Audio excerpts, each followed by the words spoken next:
talk about Syracuse Pitt. Holy stinker from Kyle McCord. What did I watch in that first half? That was garbage. You and I were both on Syracuse. I took them in my best bets, plus 6.5.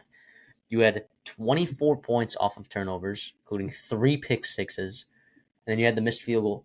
That's 27 points that you gave Pitt, basically, of worth of value, whether you didn't score those points or gave them those points. 27 points, and you lost by 28. That's a game where, like, if they played again, granted, Kyle McCord doesn't play like absolute dog piss.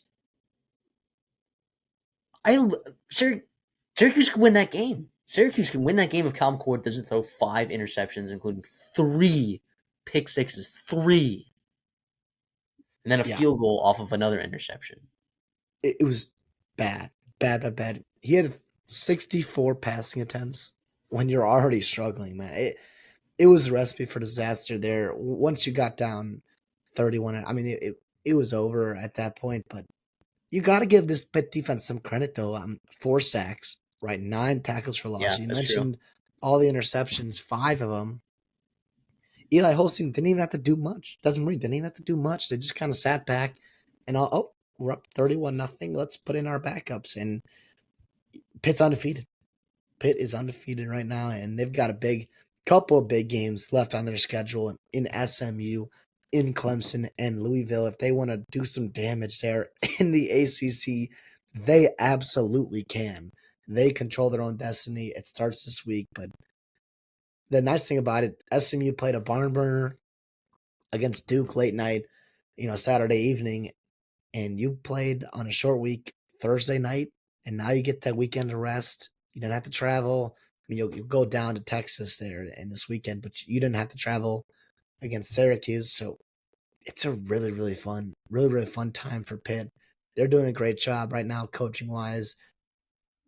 I thought Syracuse would run the ball better than they did. And even though they kind of got phased out because of the game script, they just didn't run the ball efficient in the beginning of the game either. Like Quinn Allen, 15 attempts, 32 yards. That's just over 2 yards per carry. Yikes.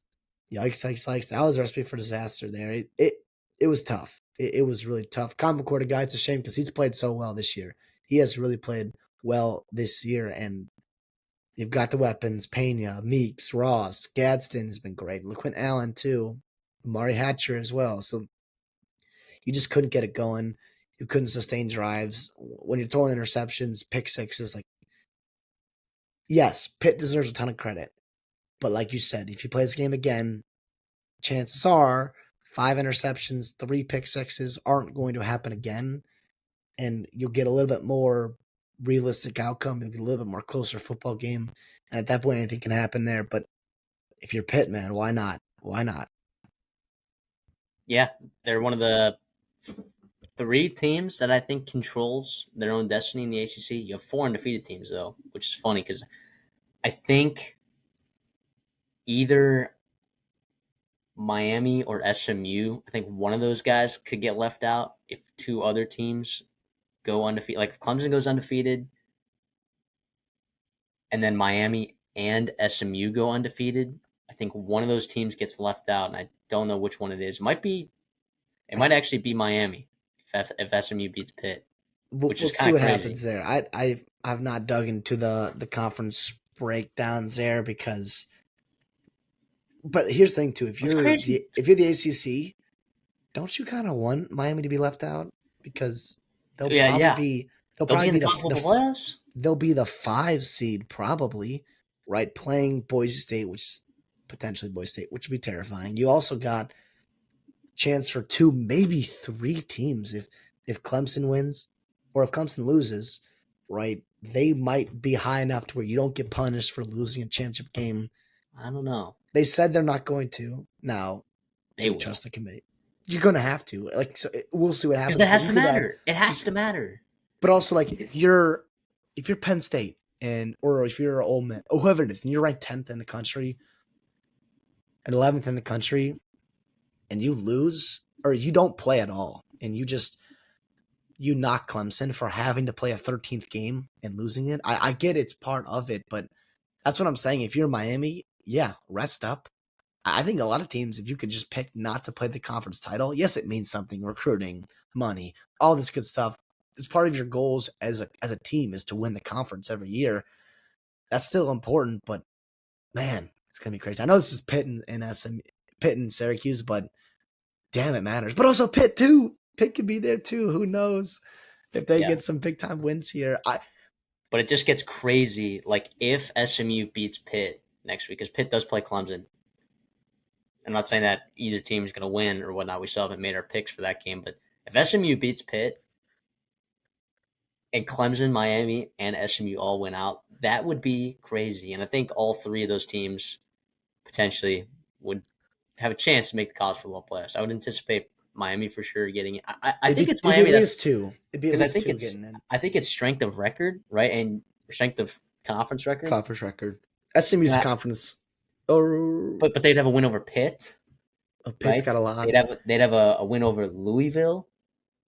Or no, not Louisville. Yeah, they would have a win over Louisville and Pitt, Boston College, Cal, Duke. All of a sudden, yeah, Florida State and Stanford not going to get you a ton of points there. Cal is still, by the way, on 0-4, and so that's not going to get you a ton. But yeah, I guess I didn't realize that they were 0-4. It's interesting. It's something to monitor for sure. And as for Pitt, by the way, like, yes, they won 41-13, like, but I still, not that I'm not sold on Pitt, but like, I'm not sold on Pitt. Like, I'm so, like, I think I still need to see a little bit more. I think you've come back in some games which have been awesome and been very exciting and impressive to do that, but not a single time all year before this game. And now it was kind of the turnovers that got me. I want to see 4 complete quarters of football, and you're going to have to play that to beat Kevin Jennings and SMU.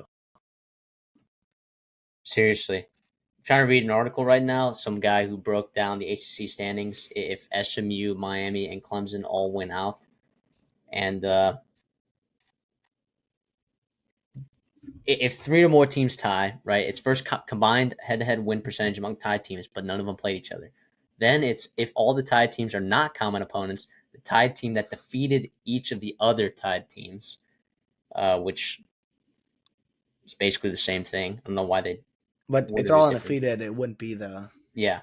If all the tied teams are not common opponents, no tied team defeated each of the other teams, but a tied team lost to each of the other tied teams, each team shall be eliminated from the tie. Okay, that's the same thing. That's literally it's just word salad right there.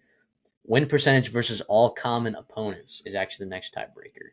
So you have to look at... No, but they would be undefeated, so it wouldn't matter. They wouldn't matter. Then you go to the 5th tiebreaker, which is win percentage versus common opponents based on their order of finish. God damn it. The same thing. So you go to the 6th tiebreaker, it is combined win percentage of conference opponents. So yeah. So yeah, which we could have... I guess we could have quoted that. But said that earlier. Isn't that funny? Like in the ACC like legislature, it's the 6th tiebreaker, and some lawyers some lawyers got to get paid, man. They got to get paid. Yeah, and then imagine this. Imagine if the combined win percentage of the conference opponents is the same, then the 7th tiebreaker is the tied team with the highest ranking by the team rating score metric, which is stupid. It's the dumbest thing ever. Meaning like the AP poll? Team rating score metric provided by Sports Source Analytics. So it's a power rating. So Miami, Clemson. So it'd be Miami, Clemson. By the way, but there's no way. We'll see. A lot of shit has to happen, and we have to get to that spot in general. Yeah. But isn't that wild? I think it would rules 1 through 5 or whatever the tiebreakers are. They would make a lot more sense if every team had 1 loss. But since they're all undefeated, yeah, it doesn't matter.